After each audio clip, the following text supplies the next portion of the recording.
মহাসড়কে যে চাঁদাবাজি হয় সবকিছু ক্যামেরায় যেহেতু রেকর্ডেড থাকবে, এই প্রবণতাটা কমবে, আমরা মহাসড়কে চাঁদাবাজি বন্ধ করতে পারবো।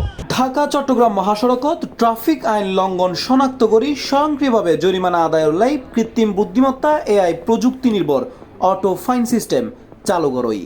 মহাসড়কত 250 কিলোমিটার এলাকাত স্থাপন করই 1427 এআই ও সিসিটিভি ক্যামেরা, যার মাধ্যমে এখন যানবাহনের গতিসীমা লঙ্ঘন, অবৈধ পার্কিং, উল্টো পথে চলাচল সহ বিভিন্ন ট্রাফিক আইন লঙ্ঘন শনাক্ত করইব।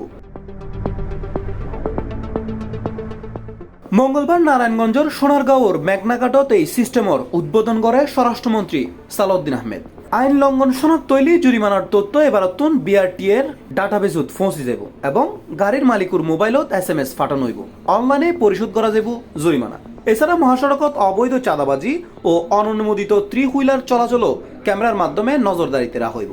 আইন ভঙ্গ করিলে লইব তাৎক্ষণিক ব্যবস্থা। বিশ্লেষক হর আইন লঙ্ঘনকারীদের বিরুদ্ধে দ্রুত ব্যবস্থা নিশ্চিত করিবেলাই এই প্রযুক্তি নির্ভর ব্যবস্থা চালু করই। C+ TV, Chittagong.